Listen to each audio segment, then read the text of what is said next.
Hello hello hello నమస్కారం అండి, మీ పేరు? నమస్తే అండి, నా పేరు శ్రీకాంత్ అండి. ఓకే శ్రీకాంత్ గారు, ఎక్కడి నుంచి మాట్లాడుతున్నారు? నేను ఇక్కడ హైదరాబాద్ అండి, బంజారా హిల్స్ నుంచి అండి. ఓకే అండి, ఎవరి గురించి తెలుసుకోవాలనుకుంటున్నారు? నా గురించి అండి. ఓకే అండి, మీ డేట్ ఆఫ్ బర్త్ చెప్తారా? మేడం డేట్ ఆఫ్ బర్త్ చెప్తారా? 09/0/9/10/1988. 9/10/1988. అవునండి. ఓకే, పుట్టిన సమయం? తెల్లారి అట్లా 4:30-5 మధ్యలో అండి. ఓకే, ఉదయం 4:30 నుంచి 5:30 మధ్యలో. మధ్యలో అండి. ఓకే అండి, ఎప్పుడు ఇక్కడ పుట్టారు? ఏ ప్లేస్ లో పుట్టారండి? ఇల్లండి, కొత్తగూడెం. కొత్తగూడెం. ఇల్లెం.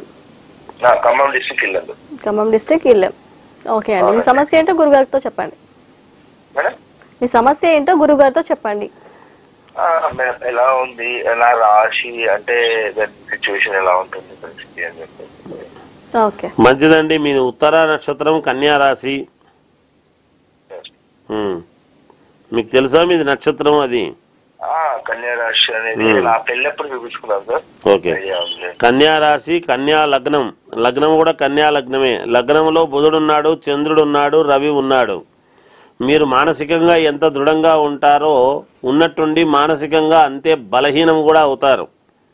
మీకు జరిగేటువంటి కార్యక్రమాలన్నీ కూడా కాస్త నెమ్మదిగా నిదానముగా జరుగుతాయి గాక.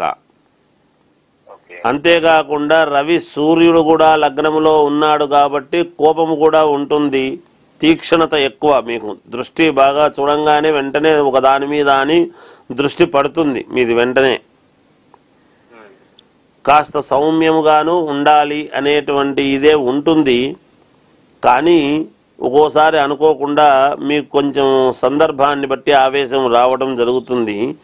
అంతేకాకుండా సప్తమ కుజుడు అయినాడు, మీనములో కుజుడున్నాడు. సప్తమ కుజుడు అయినటువంటి దాని వలన మీకు వివాహం ఎప్పుడైంది? ఏ సంవత్సరం? 2016. రైట్. ఏదో ఒక అసంతృప్తి అనేటువంటిది హృదయాంతరాళల్లో, గర్భంలో ఒక అసంతృప్తి అనేటువంటిది నిరంతరము మీకు ఉంటుంది గాక. అసంతృప్తి ఏదో అంటే మనస్సుకు తృప్తికరమైనటువంటి జీవితము కాదు, ఏదో తక్కువైంది నాకు అనేటువంటిది లోపల ఎక్కడో ఉంటుంది మీకు. ఇక్కడ శుక్రకేతువులు కలిసి ఉన్నారు, రెండు వ్యయములో పడ్డారు. సింహం దీంట్లో గురువు ఇప్పుడు మీకు వృషభంలో గురువు ఉన్నాడు.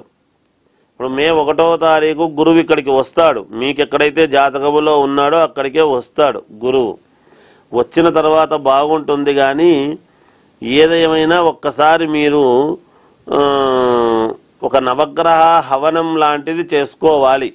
ఒక 2 రోజుల పాటు కార్యక్రమం చేసుకోగలిగితే మీకు చాలా యోగముగా ఉంటుంది గాక. అది మీ శక్తిని బట్టి మీరు చూసుకోండి, మీ సౌకర్యం. హోమం అది చేసుకుంటే మీకు చాలా యోగం అండి, మేలు జరుగుతుంది.